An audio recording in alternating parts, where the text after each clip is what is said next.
আপনাদের হয়তো প্রশ্ন থাকতে পারে যে দুঃসম্পর্কের মামার সাথে আমার কিভাবে প্রেমটা হলো বা কিভাবে বিয়েটা হলো। তার সাথে আমার কথায় কথায় চলতে ফিরতে তার সাথে আমার পরিচয় হয়েছে, কথা হয়েছে। হতেই পারে একজনকে আরেকজনের ভালো লাগতেই পারে। যখন আমাদের মধ্যে আপনার প্রেমের সম্পর্ক তেমন ছিল না, যখন একটা পর্যায়ে আমরা দুইজন দুইজনের প্রতি দুর্বল হয়ে যাই, এন্ড বিয়ে করার আগে আমরা হুজুরকেও জিজ্ঞেস করি যে এমন এমন, সে তো আমার সম্পর্কের মামা, এমনকি আমার হাজবেন্ডও জিজ্ঞেস করছিল, সে বলছে যে এটা জায়েজ আছে কিনা। তখন সে বলছে হ্যাঁ এটা অবশ্যই জায়েজ আছে। মাহারাম ইসলামে মাহারাম হচ্ছে 17 জন। এই 17 জন ছাড়া তুমি যে কাউকে বিয়ে করবা। এখন আমার মা হয়তো বলতে পারে যে তার আপন জ্যাঠ তো মানে জ্যাঠার ছেলে। আমার হাজবেন্ডের যে বাবা, ওনারা 3 ভাই, আমার মা ওনাদের 3 ভাইয়ের মেয়ে না। আচ্ছা আচ্ছা। বাড়ি তো আমার মা সবার কাছে যায় বলে যে আপন মামা, আপন মামা। আপনি আপন মামা, সে তো আমার দুঃসম্পর্কের মামা। আর যদি এটা উনি যদি হুজুরের কাছে যায় বলে, বা আপনারা যদি বলেন যে এটা জায়েজ নাই, আমি স্বইচ্ছে তাকে ছেড়ে দেবো। জায়েজ আছে দেখেই তো আমি তাকে বিয়ে করছি। এভাবে এরপর আমার হাজবেন্ড একটা বিজনেস দেয়, বিজনেসে আমরা দুজন একসাথে দুজন মিলে বিজনেসটা কন্টিনিউ করি। করার পর কি বিজনেস ছিল সেটা? Online business. আচ্ছা আচ্ছা আচ্ছা। তো তার কথা হচ্ছে একটা মেয়ে এভাবে আমার পাশে ছিল, আমার সফলতায় সে হেল্প করছে, তাকে কেন আমি ছেড়ে দিব।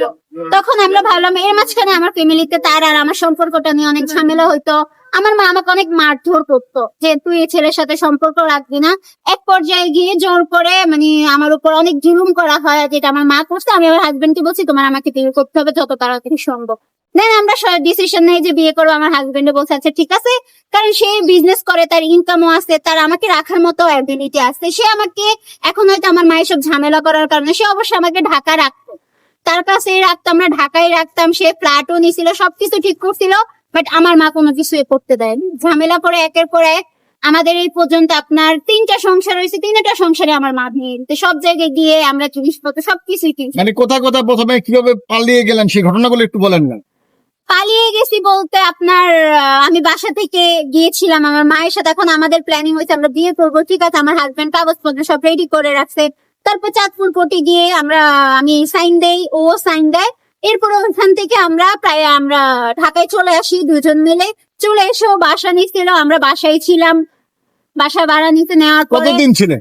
17 দিন ছিলাম। আচ্ছা আচ্ছা। তারপরে 17 দিন এরপরেই তো আমার মা বলছে যে মেনে নিবে, বা এরপরেই তো আমরা চলে আসি। এরপরে কাহিনী তো আপনাদেরকে সবকিছু 17 দিন কি বিয়ে ছাড়াই ছিলেন নাকি? বিয়ে করেই ছিলাম, বিয়ে করেই আমরা ঢাকায় চলে গিয়েছিলাম। বিয়ে করেই ছিলেন। ওকে, তো এখন আপনি কি চাচ্ছেন? আপনি আপনার মার বিরুদ্ধে মামলাটা কেন করেছেন আসলে? আমি এত কিছু করার একটাই কারণ, আমি চাই ছেলে সংসার করতে, আমি চাই আমার হাজবেন্ডের সাথে থাকতে। আমার কথা একটাই, আমি যেহেতু বিয়ে করছি, একটা মেয়ের জীবনে বিয়ে একটা, আমি আগেও বলছি এখনো বলবো, আমি চাই ওর সাথেই থাকতে।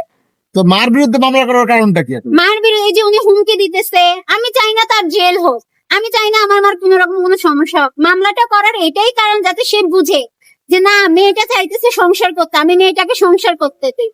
তো আপনার মা এরকম করছে কারণটা কি আসলে? যে আপনি যে আপনার মামাকে বিয়ে করেছেন সে কারণে কি আপনার মা এরকম নির্যাতন করছে কিনা? ব্যাপারটা এমনও না, মামাটা এটা কোনো ফেক না। তার কথা হচ্ছে যে সে আবার বলে যে আমার শাশুড়ি নাকি ভালো না। এখন আমার কথা হচ্ছে আমার শাশুড়ি ভালো না খারাপ থাকবো তো আমি, আমার মা তো গিয়ে থাকবে না। এখন সে ভালো না খারাপ সেটা তো আমি বুঝবো। আর আমি যেহেতু পছন্দ করে বিয়ে করছি, আর আমার নানুর বাড়িতে তাদেরকে অবশ্যই আমি চিনি জানি, তাই তো আমি তাকে বিয়ে করছি। এমন তো না যে আমার তার সাথে অনলাইনে পরিচয়, তাই না? অনলাইনে পরিচয় হতো, সেটা হচ্ছিল অন্য হিসাবে, আমি তাদেরকে চিনি না জানি না, আমি সবকিছু জেনে বুঝি তো বিয়ে